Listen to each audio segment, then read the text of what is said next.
అందరికీ నమస్కారం. ఈ మధ్యకాలంలో చాలామంది చింతపండుతో చేసిన వంటలు పెద్దగా తినడానికి ఇష్టపడట్లేదు. గ్యాస్ ప్రాబ్లం వస్తుందని రకరకాల కారణాలతోటి చింతపండుకి రీప్లేస్మెంట్గా నిమ్మకాయ, మామిడికాయ లాంటివి వాడుతూ ఉంటారు.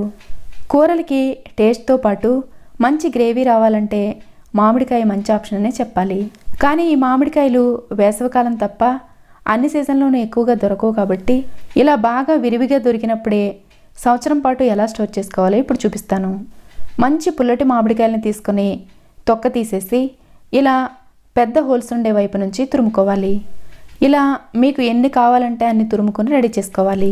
కొందరికి ఇలా తురమడం కంటే పేస్ట్లా చేసుకోవచ్చేమో కదా అనే ఆలోచన రావచ్చు, కానీ దీన్ని మనం ఫ్రిడ్జ్లో స్టోర్ చేస్తాం కాబట్టి పేస్ట్ చేసింది అయితే ఫ్రిడ్జ్లో రాయిలాగా అయిపోయి మనం యూజ్ చేసుకునేటప్పుడు కొంచెం ఇబ్బందిగా ఉంటుంది. అదే ఇలా తురుముకున్నట్లయితే మనం ఫ్రిడ్జ్లో నుంచి బయటికి తీసుకున్నప్పుడు ముక్కల్లాగా చక్కగా కట్ అవుతుంది. ఇలా జిప్లాక్ బ్యాగ్లోనే కాకుండా కావాలంటే ప్లాస్టిక్ డబ్బాలో కూడా స్టోర్ చేసుకోవచ్చు. అయితే ఇలా గాలి లేకుండా దీన్ని సీల్ చేసుకున్న తర్వాత మనకి కావలసిన షేప్లో ముందే ఆనవాలు పెట్టుకోవాలి. లేదంటే ఇవి బిగుసుకున్న తర్వాత ఇదంతా బయటికి తీసి ముక్కలు కట్ చేసుకోవడం కొంచెం ఇబ్బందిగా ఉంటుంది.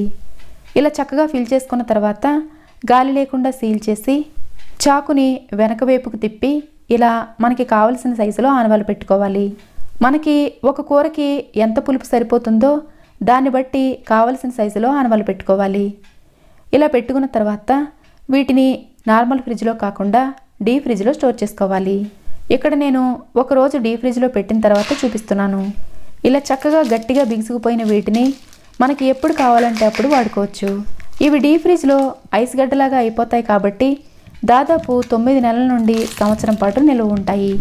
ఫ్రిడ్జ్లో నుంచి బయటికి తీసిన తర్వాత మనకి కావలసిన సైజులో ముక్క తీసుకొని మిగిలింది నార్మల్ టెంపరేచర్లోకి రాకముందే ఐస్ గడ్డలా ఉండగానే మిగతాది ఫ్రిడ్జ్లో పెట్టుకోవాలి. అయితే ఇలా స్టోర్ చేసుకోవడం కోసం వాడుకునే మామిడికాయలు మరీ ఎక్కువ రసాలు ఊరేవి కాకుండా కొంచెం గట్టిగా పుల్లగా ఉండేవి మాత్రమే వాడుకోవాలి. లేదంటే మనం తురిమేటప్పుడే బాగా నీళ్ళు వచ్చేసి స్టోర్ చేయడం కొంచెం ఇబ్బందిగా ఉంటుంది. చింతపండు వాడడం ఇష్టం లేని వాళ్ళకి సంవత్సరం పాటు ఎంతో బాగా ఉపయోగపడే ఈ మామిడికాయ స్టోరేజ్ టిప్ మీకు నచ్చినట్లయితే లైక్ చేయడం మర్చిపోకండి. Thanks for watching.